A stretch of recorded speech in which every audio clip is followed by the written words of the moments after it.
So all of us have an intuition.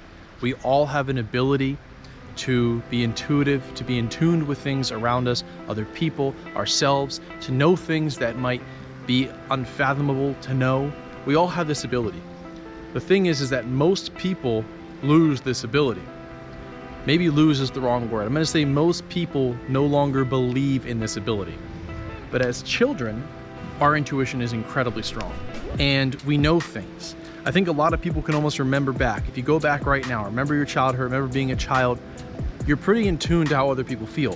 When it comes to like reading a child, it's always really easy for me to pick up on the energy of a child and to kind of know things about that child as opposed to an adult. Because as adults, a lot of us put up walls, we block things, we lock things away. And I think one of the main things that happens is that when you're a child, we get told a lot of the times that we shouldn't feel a particular way.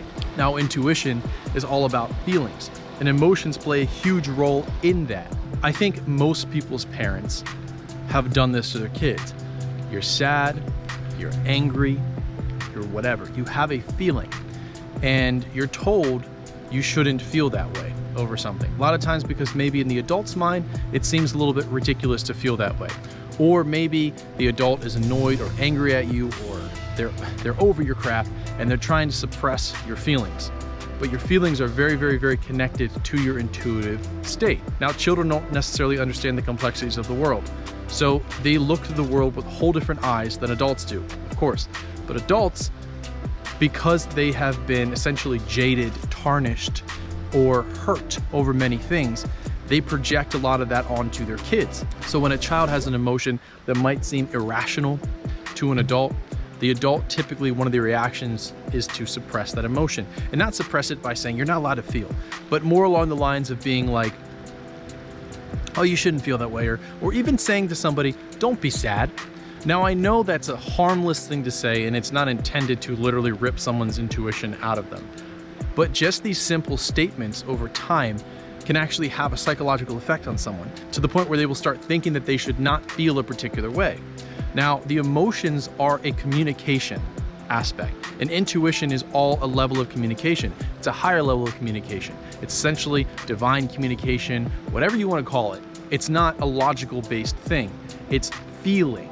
It's knowing something without proof or facts behind it. So now, as an adult, a lot of people will kind of negate the idea of an intuition simply because they deny their feelings or they don't honor their feelings. And that is an important thing, is honoring your feelings. It's letting yourself be upset and afraid and sad and angry and not trying to push those down, because the more that you push those feelings down, the more that you don't communicate with your inner state of being, and that is your intuition. It's a big part of it. And emotions and feelings don't necessarily mean that your intuition is something. If you're mad at somebody or you're angry at something that someone did, because you're angry doesn't mean that your intuition is saying that they're a bad person. It's not that black and white. So now, you're an adult. Your intuition is gone. What do? I'm kidding, it's not gone. No intuition can actually leave you. But one of the ways to get a little bit of that intuitive power back, to trust that intuition a little bit more, well, there are many ways. But I'm gonna stick on the emotional side of things. I'm gonna stick on not denying your emotions and your feelings. It is okay to feel the way you feel, regardless of the feeling, regardless of the thing you're feeling it about. It is okay. Even if to other people it seems ridiculous, it seems like you shouldn't feel that way, don't deny the way you feel. Now, if the way that you feel is making you feel bad, listen to it. If the way that you feel is making you feel good, listen to it. That's all it is. But a lot of people, when they feel a particular way, especially the feelings that we call negative or bad, they suppress the shit out of them. They push them down because they don't want to feel them. And that denies the intuition. Now, this topic hits very close to home to me. It's very relative to me and to how I feel about things and to my work and what I do now. Now, as a child, I don't necessarily have these vivid memories of my parents suppressing my feelings. I'm sure it happened because I think literally everyone does it to their kids. I've never met a person who hasn't. And again, it's okay. This video is not to beat up on parents. It's not about that at all. I remember being a kid and being very attuned and sensitive to how people felt. And I messed a lot of this up myself. I remember feeling these things all the time, and it affected me a lot because it was hard to be around people when you kind of knew how they felt about you without them saying it.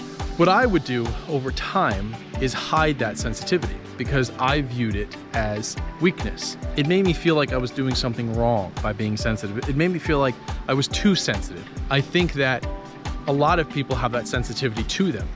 Now, being a guy, I always felt like, you know, as a role as being a man, being a straight man, that my job was to not be so sensitive.